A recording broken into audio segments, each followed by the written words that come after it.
para nuestra última noche de esta serie de conferencias.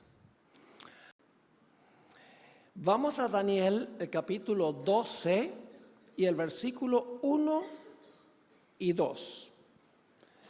Vamos hasta el 3 en realidad. 1, 2 y 3.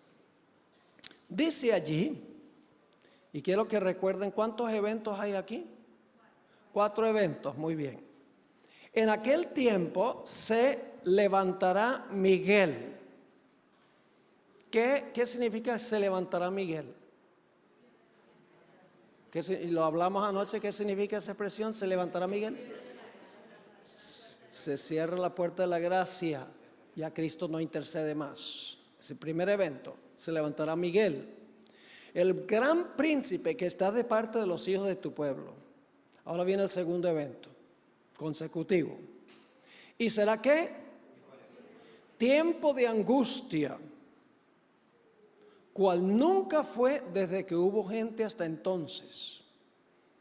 Es decir, primero se cierra la puerta de la gracia, luego viene el tiempo de angustia, y luego dice, pero en aquel tiempo, es decir, en el tiempo de angustia, tercer evento, ¿qué dice? Será libertado tu pueblo, todos los que se hallen escritos en el libro.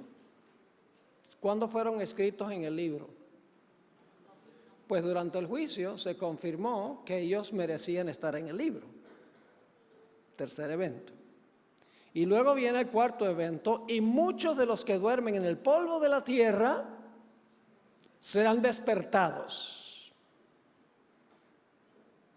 ¿De qué está hablando esto? De una resurrección especial, porque dice, muchos de los que duermen en la tierra, no todos, muchos de los que duermen en la tierra, serán despertados, unos para vida eterna y otros para vergüenza y confusión perpetua.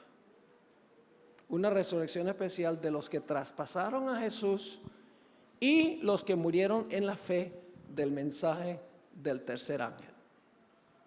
Y luego anoche comparamos esas 4 frases de Daniel 12, 1 y 2 con los comentarios que presenta Elena G. de White. Y como dijimos, esas 4 frases en los escritos de la hermana White hay que estudiarlos en orden inverso, empezando con la resurrección especial, luego siguiendo con la liberación del pueblo de Dios, luego el tiempo de angustia y luego el levantamiento de Miguel. Y la razón por la cual en los escritos de la hermana White estudiamos esa secuencia de eventos en orden inverso es porque queremos saber qué tiene que decir la hermana White sobre los versículos que vienen antes de Daniel 12:1, que son los versículos 40 al 45. El problema es que no podemos empezar en el versículo 40 hasta el versículo 45, porque la hermana White no cita ni un solo de esos versículos. Ni siquiera se refiere, no usa la terminología de esos versículos. Así que tratar de buscar a dónde la hermana White comenta sobre Daniel 11, 40 al 45, no podemos, porque no cita los versículos y porque no usa la terminología. Pero si trabajamos hacia atrás y si descubrimos a dónde ella cita Daniel 12:1, entonces ella debe comentar sobre los versículos antes de Daniel 12:1 en las páginas anteriores de donde cita Daniel 12:1. ¿Están entendiendo lo que estoy diciendo? Y como estudiamos, la hermana White comenta sobre la resurrección especial en el conflicto de los siglos 6-21. Luego ella comenta sobre el segundo evento, el tercer evento, perdón, que es, ¿qué cosa? La liberación del pueblo de Dios en la página 619. Vamos hacia atrás. Luego ella comenta la segunda frase En el conflicto de los siglos, página 601. Y finalmente ella cita lo que ocurre en el primer evento, que es el levantamiento de Miguel, en el conflicto de los siglos, página 600. ¿A dónde esperaríamos entonces conseguir los comentarios de la hermana White sobre los versículos 40 al 45? ¿Antes de cuál página? Antes de la página 600. Estamos trabajando por deducción. Ahora usted dice, pero pastor, ¿cómo sabe usted que los versículos anteriores están conectados con Daniel 12:1? Vamos a leer nuevamente Daniel 12:1 y van a ver que hay una conexión con los versículos anteriores. Dice allí, en aquel tiempo se levantará Miguel. Paremos un momento allí. ¿Qué significa en aquel tiempo? ¿A qué tiempo se está refiriendo cuando dice en aquel tiempo? Tiene que tener una relación con los versículos anteriores, ¿sí o no? Uno dice en aquel tiempo. Bueno, ¿aquel tiempo cuándo? Bueno, tiene que ser en aquel tiempo que se describe, ¿dónde? Que se describe en los versículos anteriores. Es decir, los versículos 40 al 45. Ahora, yo quiero que nosotros miremos, no vamos a estudiar todo lo relacionado con los versículos 40 al 45. Les voy a lanzar algunas ideas de la secuencia y entonces ustedes pueden ampliar un poco más leyendo las páginas del conflicto de los siglos. Pero lo que quiero hacer es mostrarles la relación que existe entre Daniel 11, 44, la segunda parte de Daniel 11, 44, y el versículo 45, y Daniel 12:1. Es decir, vamos a hacer un paralelo entre Daniel 11, 40, la segunda parte del versículo, y el versículo 45, con Daniel 12 y el versículo 1. Ahora, aquí está el paralelo. Vamos a encontrar que los eventos que se describen en Daniel 11, 44b, es decir, la segunda parte del versículo, y el versículo 45, en realidad son paralelos a lo que menciona Daniel 12 y el versículo 1. Son paralelos. Enfatizan los mismos eventos con el mismo orden, pero con un énfasis distinto. Ahora, ustedes van a entender lo que estoy diciendo, les voy a explicar ahora. ¿Qué dice Daniel 11, 44?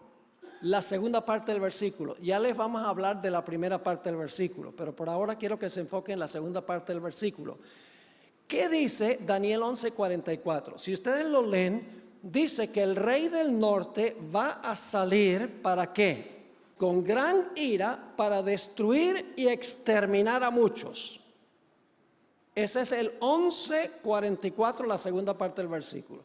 Va a salir con gran ira para destruir y exterminar a muchos.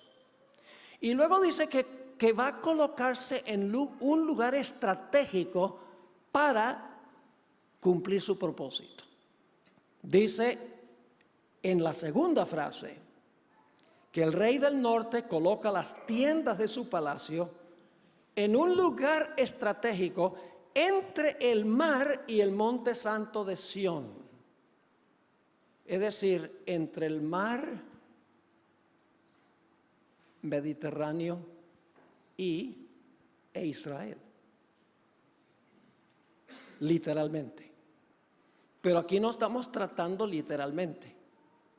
Porque en realidad hoy en día el monte Sión o Jerusalén representa la iglesia fiel de Cristo, espiritualmente hablando.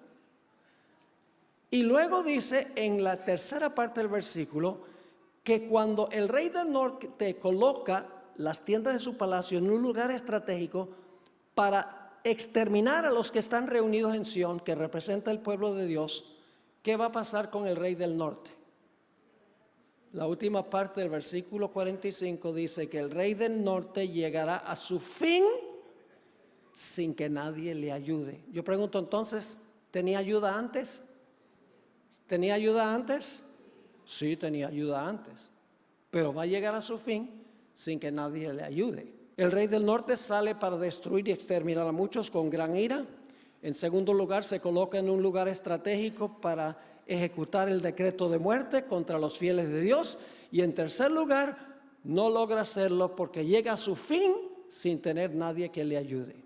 Daniel 12:1 dice que se va a levantar Miguel para hacer ¿qué cosa?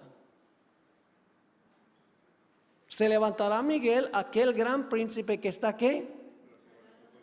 Oh, que está en favor de su pueblo, ¿sí o no? Es el defensor de su pueblo. Y luego dice que habrá un tiempo de angustia cual no se ha visto jamás. Y luego la letra C, o la tercera parte, el pueblo de Dios será ¿qué? Librado. Lo que estoy diciendo es que las tres frases que encontramos en Daniel 11, 44b al 45 y Daniel 12:1, en realidad son paralelas. Pero el enfoque de los versículos 44b y 45 es sobre lo que hace el rey del norte, lo que sucede con el rey del norte. Mientras que Daniel 12:1 está hablando del pueblo de Dios y la liberación del pueblo de Dios. Permítame explicarlo de esta manera. Cuando el rey del norte salga con grande ira para destruir y matar a muchos, se levantará Miguel para defenderlos. ¿Ven la relación? Cuando el rey del norte sale con grande ira para destruir a muchos, se levanta Miguel para defender a su pueblo. La segunda frase: cuando el rey del norte coloca las tiendas de su palacio en un lugar estratégico para ejecutar el decreto de muerte, habrá para el pueblo de Dios un terrible ¿qué? Un terrible tiempo de angustia. Y cuando el rey del norte esté por aniquilar al pueblo de Dios, ¿qué va a hacer Dios? El rey del norte vendrá a su fin y no tendrá quien le ayude. ¿Me están entendiendo lo que estoy diciendo? Es decir, el versículo 44b y el 45, las tres fases se enfocan en el rey del norte y lo que va a pasar con el rey del norte. El capítulo 12:1 describe, el centro es el pueblo de Dios y lo que finalmente va a pasar con el pueblo de Dios. ¿Le quedó claro ese punto? Ahora, necesitamos preguntarnos, sin embargo, ¿qué hay con el capítulo 11, versículo 44, la primera parte? Versículo 44a, podríamos decir, porque solamente comenzamos con el B. El versículo 44, la primera parte del versículo, nos explica por qué es que el rey del norte se ensaña con el pueblo de Dios. Vamos a leer lo que dice el versículo 44. Pero noticias del oriente y del norte, ¿lo qué? La versión que yo tengo dice los atemorizarán. Otras versiones dicen lo espantarán. ¿Qué es lo que va a espantar o alarmar al rey del norte para lanzarse contra el pueblo de Dios? Noticias que vienen ¿de dónde? Que vienen del norte y del oriente. Ahora surge la pregunta, ¿qué significa eso? Noticias del norte y del oriente que van a enardecer al rey del norte, lo van a alarmar para llevar a destruir el pueblo de Dios. Daniel no lo dice, pero Apocalipsis sí. Apocalipsis es una explicación de Daniel. Quiero leerles una cita del Espíritu de Profecía. El libro es Cristo Triunfante, página 344. Elena White escribió: los libros de Daniel y Apocalipsis son uno. El uno es una profecía y el otro una revelación. Uno, un libro que fue sellado, y el otro, un libro abierto. Es decir, Apocalipsis amplía y expande lo que está en Daniel. Es decir, Apocalipsis es una ampliación de esta profecía que estamos estudiando de Daniel 11. ¿Será que el libro de Apocalipsis tiene algo que decir en cuanto a noticias que vienen del oriente y del norte? Vamos a Apocalipsis 7 y el versículo 1 y 2. Apocalipsis 7 y el versículo, vamos a leer el 3 también. Apocalipsis 7 y el versículo 1 al 3. Vi también a otro ángel que subía ¿de dónde? De donde salía el sol. ¿Qué dirección del compás es eso? ¿Dónde? Del oriente. Algunas versiones dicen oriente allí. Así que viene otro ángel que subía del oriente. ¿Y tenía qué cosa? El sello del Dios vivo. ¿Qué es el sello del Dios vivo? ¿Qué es el adventista? A ver, ¿qué es el sello del Dios vivo? El sello es el Santo Sábado. Es decir, este ángel viene con el mensaje ¿sobre qué? Sobre el sábado. Y sigue diciendo, y clamó a gran voz a los 4 ángeles, a quienes se les había dado el poder de dañar la tierra y el mar, diciendo, no hagáis daño a la tierra, ni al mar, ni a los árboles, hasta que hayamos sellado en sus frentes a los siervos de nuestro Dios. ¿Cuáles son las nuevas que vienen del oriente? El sellamiento, el mensaje del sábado. ¿Y qué de las noticias que vienen del norte? Bueno, tenemos que entender dónde queda el norte. Nosotros generalmente pensamos de las direcciones del compás en forma lineal. Yo estoy medio aquí desubicado. ¿Dónde queda el norte aquí? ¿Hacia qué dirección? Ustedes me ayudan. Hacia allá. Ok. Nosotros generalmente pensamos norte directamente adelante, sur atrás, oriente la mano derecha y occidente la mano izquierda. Pero técnicamente hablando, el norte es hacia arriba, el sur es hacia abajo, el oriente es hacia la derecha y el occidente es hacia la izquierda. Es decir, el norte es arriba. Y fíjense qué interesantes son las cosas. En la Biblia las direcciones del compás de Dios son el norte y el oriente. Las direcciones del compás de Satanás son el occidente y el sur. Y ustedes dicen, ¿por qué razón? Porque tiene que ver con el lugar donde se origina la luz y donde se originan las tinieblas. ¿A dónde comienza la luz? En el oriente. ¿Dónde alcanza su más grande intensidad? Cuando está encima de la cabeza, en el norte. ¿A dónde se oculta el sol? En el occidente.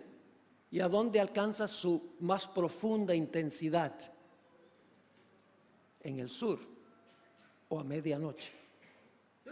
¿Están entendiendo lo que estoy diciendo? Por esa razón la Biblia dice que el trono de Dios está ¿dónde? En el norte, allá en el cielo. Isaías 14, Lucifer dijo, iré a los lados del ¿qué? Del norte y le quitaré el puesto al Altísimo. La ciudad donde gobierna Dios es Jerusalén. Y el Salmo 48, 1 y 2 dice que Jerusalén está a los lados del norte, donde está el trono de Dios. Es decir, el mensaje que viene del norte es un mensaje que viene del cielo, que espanta al rey del norte, el falso rey del norte podría decir, porque Dios es el verdadero rey del norte. El rey del norte de Daniel 11 es un usurpador que dice que ocupa el lugar de Dios, lo mismo que hizo Lucifer. ¿Será que hay un mensaje que viene del cielo que va a espantar al rey del norte? Apocalipsis 18. Apocalipsis 18. Y los versículos 1 al 5. 18, 1 al 5. Después de esto vi a otro ángel descender del cielo con gran poder, y la tierra fue alumbrada con su gloria. ¿De dónde desciende este mensaje? Del cielo. ¿Y qué dice el mensaje? Y clamó con voz potente diciendo: ha caído la gran Babilonia, y se ha hecho habitación de demonios y guarida de todo espíritu inmundo y albergue de toda ave inmunda y aborrecible, porque todas las naciones han bebido del vino de su fornicación. Los reyes de la tierra han fornicado con ella, y los mercaderes de la tierra se han enriquecido de la potencia de sus deleites. Está hablando de Babilonia espiritual, la ramera que se sienta sobre muchas aguas. Su nombre es Babilonia. La ramera representa una iglesia apóstata. Y luego hay una voz del cielo que dice que como Babilonia ha caído, y esa habitación de demonios, guarida de todo espíritu inmundo, es necesario que el pueblo de Dios que está en Babilonia haga ¿qué cosa? Salga. La decisión que ha tomado mi amigo José Antonio. Dice en el versículo 4: y oí otra voz del cielo que decía: salid de ella, pueblo mío, para que no seáis partícipes de sus pecados, ni recibáis parte de sus plagas, porque sus pecados han llegado hasta el cielo, y Dios se ha acordado de sus maldades. ¿Cuál es el mensaje que enoja al rey del norte, el falso rey del norte, para destruir al pueblo de Dios? El mensaje que viene del oriente, que es el mensaje del sellamiento del sábado. ¿Y cuál otro mensaje? El mensaje que llama a la gente para que salgan ¿de dónde? De Babilonia, de las iglesias apóstatas. Eso es lo que enoja al falso rey del norte.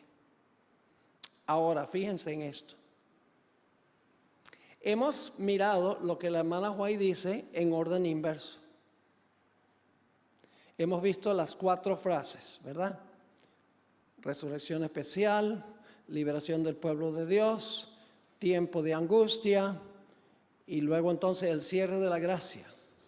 ¿Dónde esperaríamos encontrar nosotros el comentario de Elena G. de White sobre la razón por la cual se enoja el rey del norte? ¿Sería antes de la frase que dice se levantará Miguel, sí o no? ¿Sí me están siguiendo lo que estoy diciendo? Este es un trabajo como un detective que busca claves y entonces procura juntar todos los cabos. ¿Saben ustedes cuál es el capítulo que viene inmediatamente antes del levantamiento de Miguel? Ella empieza el capítulo que se titula El tiempo de angustia. Ella comienza citando Daniel 12:1. ¿Saben cómo se titula el capítulo anterior? El mensaje final de Dios. Permítame leerles una cita o un par de citas. Página 591. Ya le vimos que 600 es el levantamiento de Miguel. Ahora 591, ella escribe lo siguiente: mientras la observancia del falso sábado, que es el sábado de Babilonia, en obediencia a la ley del Estado y en oposición al 4º mandamiento, será una declaración de lealtad a un poder que está en oposición de Dios. La observancia del verdadero sábado en obediencia a la ley de Dios será la evidencia de lealtad al Creador. Mientras que una clase de personas recibe la marca de la bestia como señal de sumisión a los poderes terrenales, la otra recibe el sello de Dios como señal de lealtad a la autoridad divina. Por haber escogido el signo de obediencia a la autoridad divina, recibirá el sello de Dios. Así que en el capítulo inmediatamente anterior, ella describe las nuevas que vienen del oriente y del norte. Dice, el sábado va a llevar el sellamiento de los fieles y el domingo los que reciben la marca de la bestia. Y luego dice en el mismo capítulo, en la página 593, recuerdan que dice que cuando se proclama ese mensaje, los impíos se llenan de ira contra los que están predicando el mensaje. Ahora fíjense, en la página 593, en este mismo capítulo, ella escribió, el poder que acompaña a la proclamación del mensaje solo despertará la ira de los que se le oponen. En el mismo capítulo. ¿Qué va a ser el mensaje final de Dios? Va a causar que el rey del norte con grande ira, ¿qué? Vaya contra el pueblo de Dios. En la página 600 del Conflicto de los Siglos, la hermana White escribe, el poder que acompaña la última amonestación, y ella ha citado Apocalipsis 18, 1 al 5 aquí. El poder que acompaña la última amonestación ha enfurecido a los malvados. Su ira se ensañará contra todos los que hayan recibido el mensaje. Y Satanás despertará el espíritu de odio y persecución en un grado de intensidad aún mayor. ¿Están captando el punto?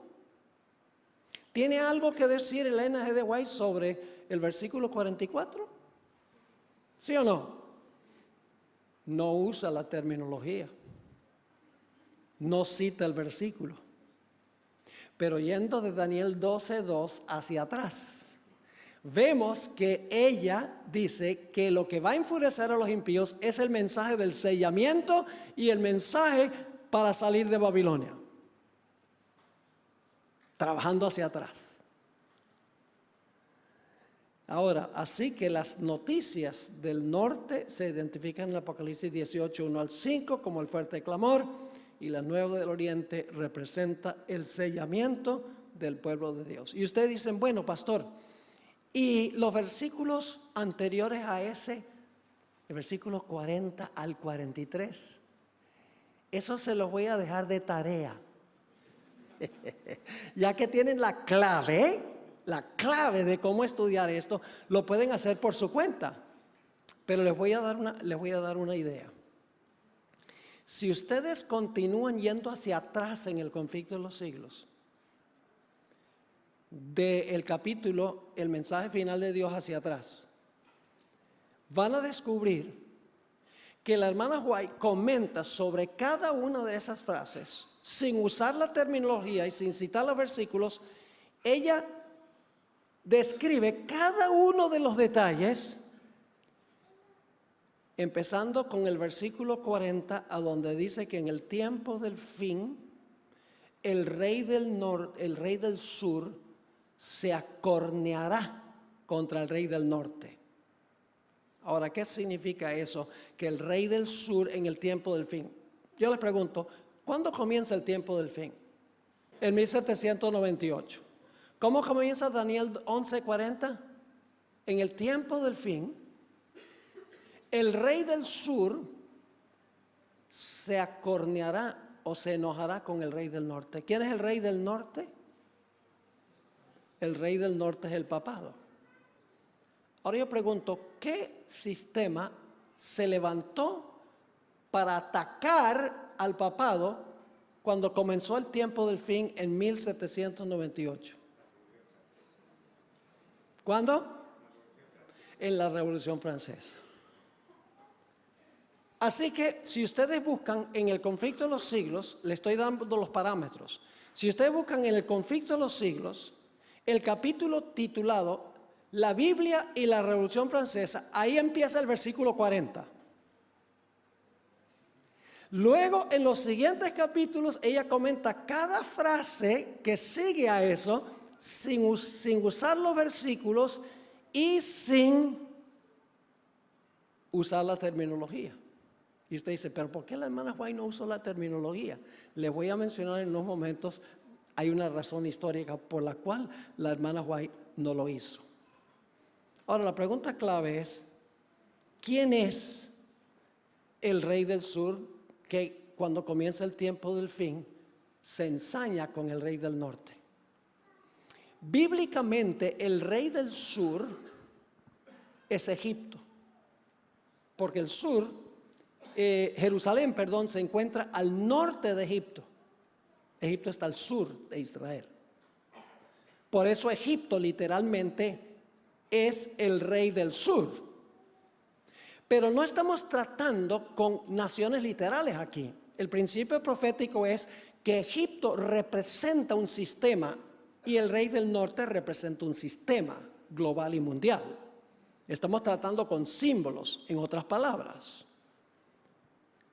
Ahora yo pregunto, desde 1789 a 1798 se realizó lo que se conoce como la Revolución Francesa. ¿Qué fue la Revolución Francesa?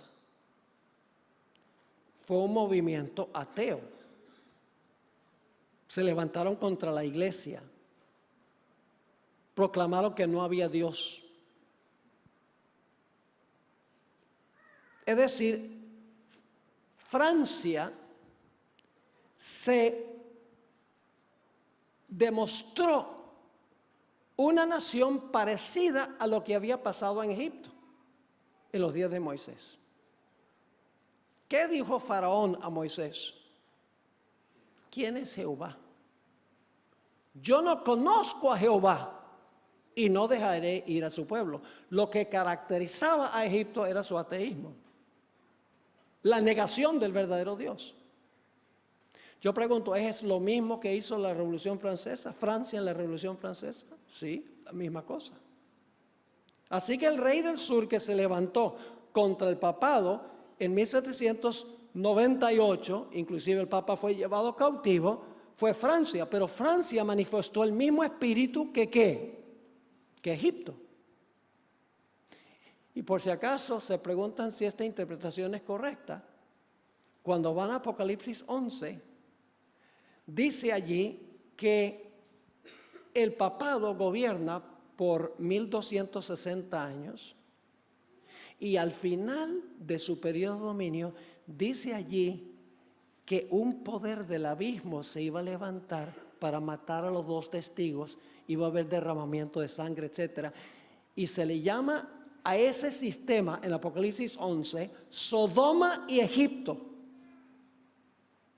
Y se refiere no al Egipto literal, sino a lo que existía en 1798 en el tiempo del fin. ¿Por qué se le llama a Francia Sodoma? Por el libertinaje que imperó durante la Revolución Francesa. Prostitución ritual, etc. Pueden leer el relato histórico de la Revolución Francesa. Terrible inmoralidad en la ciudad de París, primordialmente. Así que el rey del sur, que se acornea contra el rey del norte, es Francia. Pero luego, y solamente les voy a mencionar de paso esto, luego, si ustedes siguen leyendo la segunda parte del versículo 40, versículo 41, 42 y 43, van a encontrar que el rey del norte se levanta contra el rey del sur y lo vence. Es decir, el rey del norte se va a recuperar y va a prevalecer sobre el rey del sur, sobre el secularismo, sobre los gobiernos civiles que vinieron como resultado de la Revolución Francesa. Ahora, si ustedes siguen estudiando desde ese capítulo, la Biblia y la Revolución Francesa, donde se describe Daniel 11:40, la primera parte, y siguen estudiando el conflicto de los siglos hacia adelante, van a encontrar que la hermana White comenta cada uno de esos pasos que mencionan esos versículos sin usar la terminología, sin emplear los versículos específicamente. Ahora, ustedes se estarán preguntando, bueno, Pastor Borg, ¿por qué la hermana White sencillamente no dijo o no usó la terminología, no citó los versículos.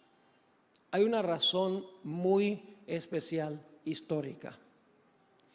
Y es que los pioneros de la iglesia adventista unánimemente enseñaban que el rey del norte representaba el papado y que el rey del sur representaba el secularismo que vino como resultado de la Revolución Francesa. Pero en el año 1870 aproximadamente, Uriah Smith, quien era editor de la revista adventista del Review Herald, altamente respetado, que había escrito un libro que se titula Las profecías de Daniel y Apocalipsis. En ese libro, él reinterpretó el significado del rey del norte y del rey del sur. Él dijo, en un artículo que fue publicado en el año 1870, que el rey del norte era Turquía. El rey del norte que iba a llegar a su fin era Turquía. Jaime White, el esposo de la hermana White, objetó fuertemente a esta nueva interpretación que trajo Uriah Smith en su libro, de que el rey del norte era Turquía. Jaime White dijo, no, no es Turquía, no hemos creído eso en la trayectoria de la iglesia adventista, y se formó un debate entre Jaime White y Uriah Smith. Jaime White era el esposo de Elena White. La cosa se puso fea. Y finalmente la hermana White le dijo a su esposo, mira, no discutas más con él, que es más importante la unidad de la iglesia que este asunto sobre el cual ustedes están peleando ahora. La hermana White sabía que para ese tiempo eso no era verdad presente. No significa que no es hoy verdad presente, pero para esa época no era necesario que la gente conociera lo relacionado con esa profecía de Daniel 11. Y por lo tanto la hermana White, preocupada por la unidad de la iglesia, sencillamente le dijo a su esposo, deja eso quieto. ¿Qué hubiera sucedido si la hermana White hubiera citado los versículos de Daniel 11, 40 al 45, contradiciendo lo que decía Uriah Smith?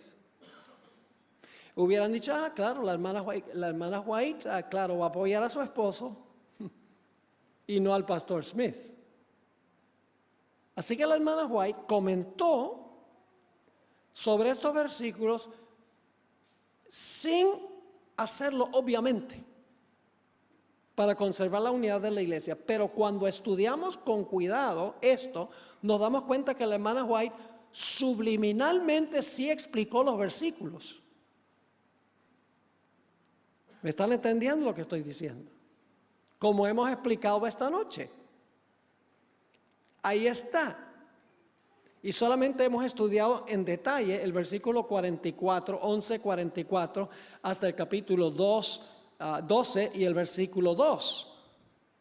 Pero podríamos ir hacia atrás. Sabemos que el versículo 40, la primera parte, se cumple en la Revolución Francesa. Así que el punto de comienzo de los comentarios de la hermana White sobre Daniel 11, 40 al 45 es la Revolución Francesa, lo cual significa que entonces todos los otros eventos del versículo 40, 41, 42 y 43 tienen que venir después del capítulo la Biblia y la Revolución Francesa. ¿Le está quedando claro este punto? Ahora, quiero mencionar un último punto para que puedan entender un poquito más este asunto. Otro error que cometió Uriah Smith en su libro, dicho sea de paso, era un buen erudito, era muy leal a la iglesia adventista, pero no todo lo que él escribió en su libro sobre Daniel y Apocalipsis es correcto. Hay ciertas cosas que él enseñó que no estaban en lo correcto. Una de esas cosas que él enseñó también es que cuando el libro de Apocalipsis menciona el secamiento del Éufrates, que ese es el Éufrates literal en Irak, que ese río se va a secar literalmente y le va a dar cabida a los reyes del oriente, los chinos, para venir, para cruzar el río. Hoy en día no es necesario secar el Éufrates porque hay aviones, helicópteros y naves anfibias y cohetes teledirigidos. El secamiento de un rito en Irak no tiene ningún significado profético. Nada de eso existía en los días de Uriah Smith. Él enseñó que el secamiento del Éufrates, para dar cabida a los reyes del oriente, en realidad se debía tomar literalmente, que era el Éufrates literal. Ahora la hermana White discrepó, pero también de una forma subliminal, donde hay que buscar en sus escritos la interpretación que ella dio. No fue obvia, sino que lo dejó suficientemente claro para que si uno estudia con cuidado, uno se puede dar cuenta que ella está comentando sobre el secamiento del Éufrates. Ahora, quiero compartir los siguientes detalles con ustedes. Esto está relacionado ya un poco con las plagas de Apocalipsis, que están relacionadas, vamos a encontrar con Daniel el capítulo 11. Primero tenemos el mensaje final de Dios que hemos estudiado. Nuevas del norte y el oriente, ¿qué hacen? Enojan al rey del norte. ¿Y cuál es el mensaje?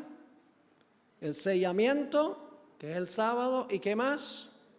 El llamado que viene del cielo de salir de Babilonia. Luego vimos que esto lleva al rey del norte a querer salir, ¿para qué? Para destruir y matar a muchos. Ahora quiero leerles del Conflicto de los Siglos la siguiente cita. Cuando los que honran la ley de Dios hayan sido, esto se encuentra en la página 693 del Conflicto de los Siglos, capítulo Liberación del pueblo de Dios. Cuando los que honran la ley de Dios hayan sido privados de la protección de las leyes humanas, empezará en varios países un movimiento simultáneo para destruirlos.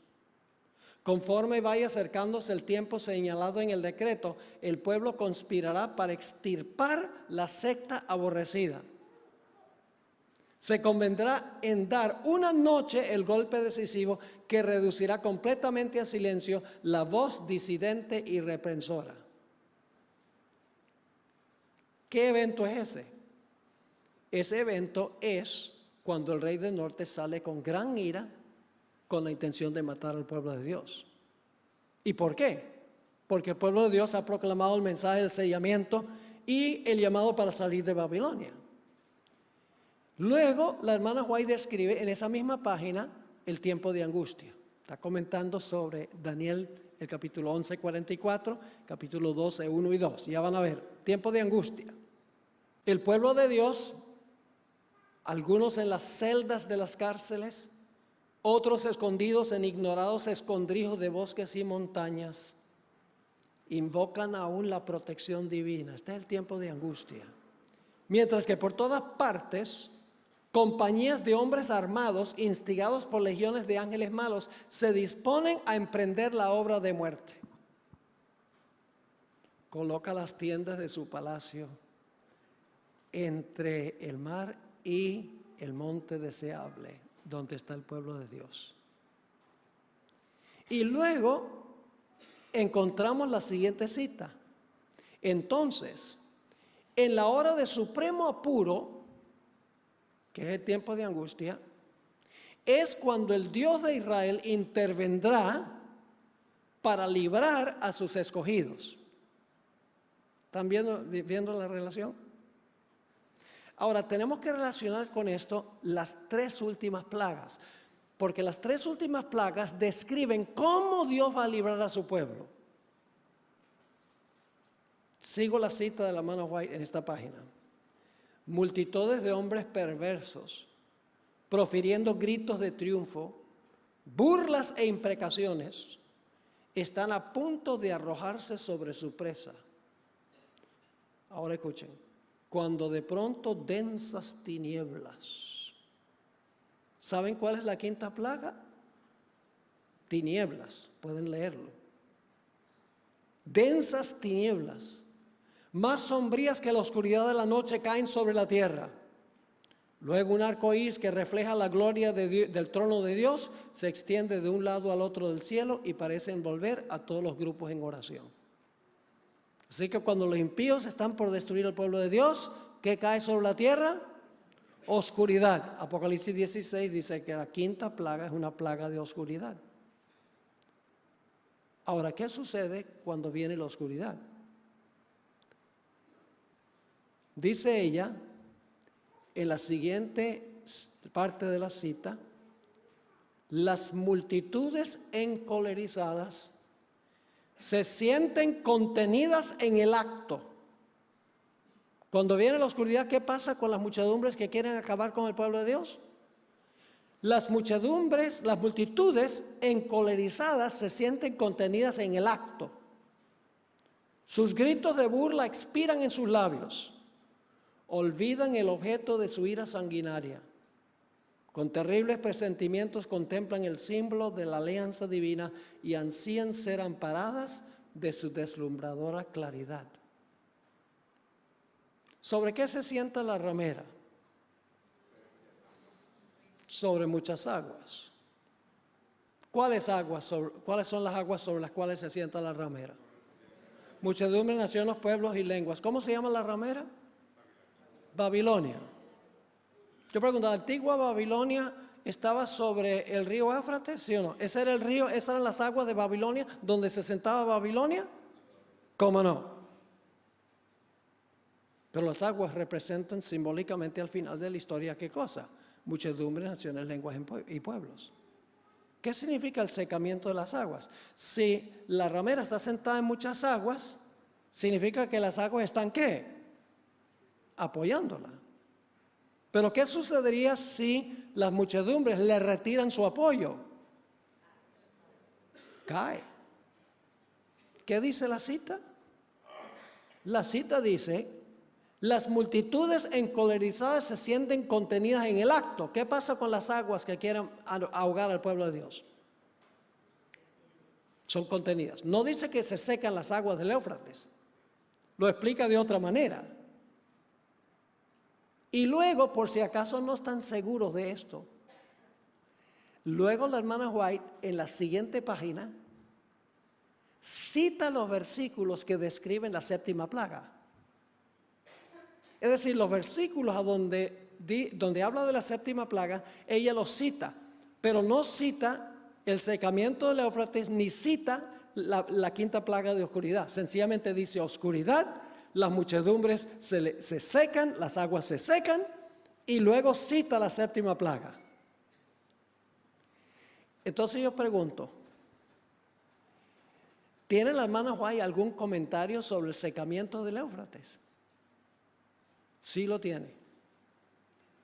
Pero, ¿cómo lo expresó la hermana White? Lo expresó de una forma donde lo podemos entender si estudiamos con cuidado, sin contradecir abiertamente el concepto que tenía Uriah Smith. Yo quiero leerles ahora, ya para terminar, la última parte de la cita que estoy leyendo. Esta es la página 693 y 694 del Conflicto de los Siglos. Esa medianoche, cuando Dios manifiesta su poder para librar a su pueblo, sale el sol en todo su esplendor. Sucédense señales y prodigios con rapidez. Los malos miran la escena con terror y asombro, mientras los justos contemplan con gozo las señales de su liberación. Noten las señales de su liberación.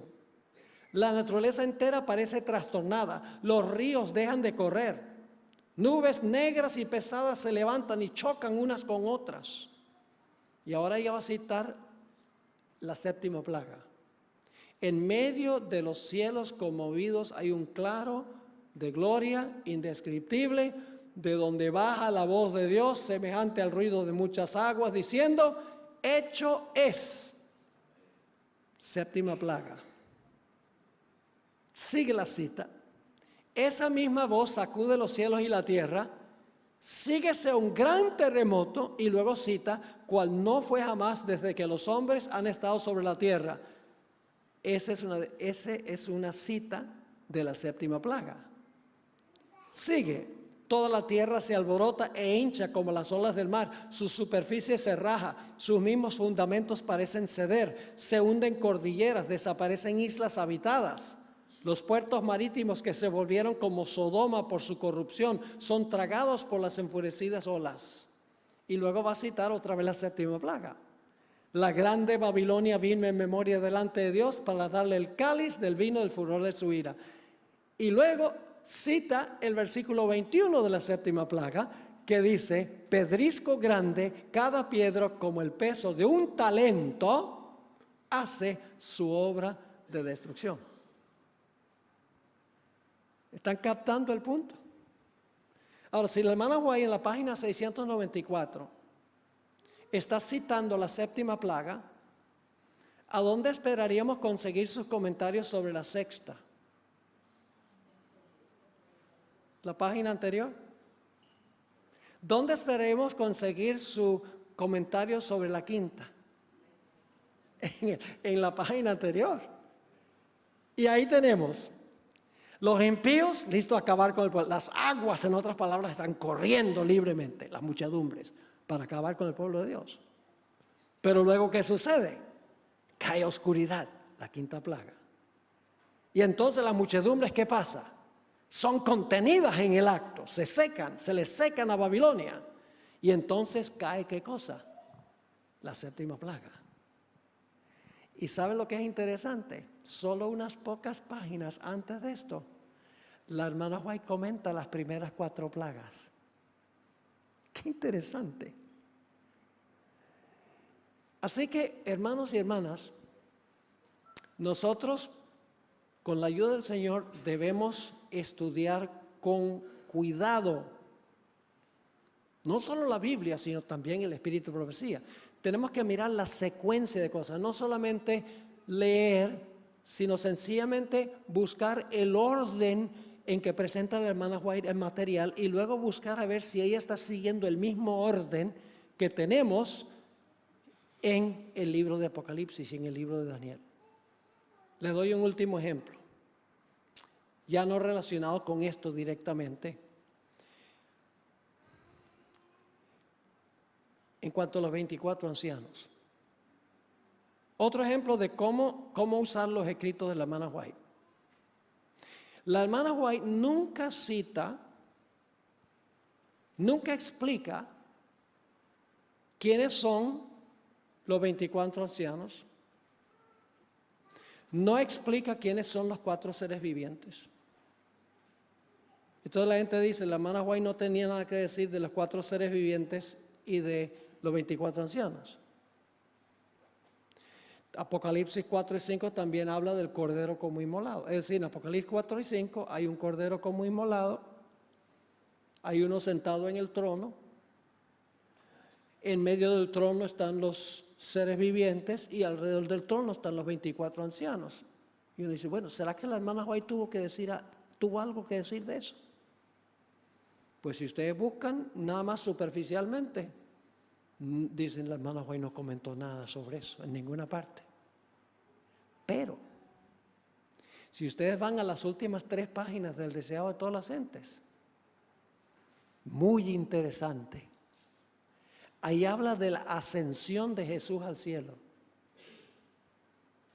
Y dice que cuando Jesús asciende al cielo, su Padre está sentado en el trono en el lugar santo. Dice ella que esperando la llegada de Jesús están los querubines y los serafines. Y están los representantes de los mundos que nunca pecaron. Y dice luego que Jesús se presenta ante su Padre y le muestra las heridas en sus manos y en sus pies y en su costado para ver si su sacrificio ha sido aceptado. Si ustedes leen allí, no van a saber que ella está comentando sobre los 24 ancianos, los 4 seres vivientes, el cordero como inmolado. No lo sabrían, porque en Apocalipsis se usan los símbolos, pero la hermana White explica lo que significan los símbolos.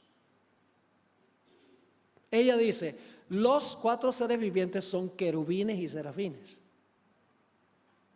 Los 24 ancianos son los representantes de los mundos que nunca pecaron. El cordero como inmolado es Cristo Jesús, que se presenta mostrando las heridas en sus manos, sus pies y su costado. Y el que está sentado en el trono, que Apocalipsis no identifica, ella dice, es el Padre. Yo pregunto, ¿la hermana White tiene algo que decir en cuanto a Apocalipsis 4 y 5? Claro, pero no cita los versículos, sino que interpreta los versículos. Estas son las cosas que me demuestran a mí, hermanos y hermanas, que la hermana White tenía más que sabiduría humana, tenía luz divina. Elena White no tenía sino 2 años y medio de educación primaria. Al principio casi no sabía ni leer ni escribir, pero esmerándose, estudió, leyó y escribió durante su ministerio más de 100,000 páginas de material, toda clase de consejos, en toda esfera de la vida. Y sus conceptos proféticos son precisos y exactos y están en armonía con la Sagrada Escritura. Y nos podemos beneficiar inmensamente leyendo sus escritos y comparándolos con lo que encontramos en Daniel y Apocalipsis. En cortas cuentas, este es el estudio sobre Daniel 11. Yo sé que es a grande rasgo porque tiene muchos detalles, pero ojalá que aunque no hayan entendido todos los detallitos, ojalá que hayan asimilado el método, la importancia de estudiar en detalle la secuencia, donde la hermana White puede estar comentando sobre los versículos que encontramos en Daniel y Apocalipsis, y entonces encontraremos una ampliación del contenido que tenemos en la Sagrada Escritura.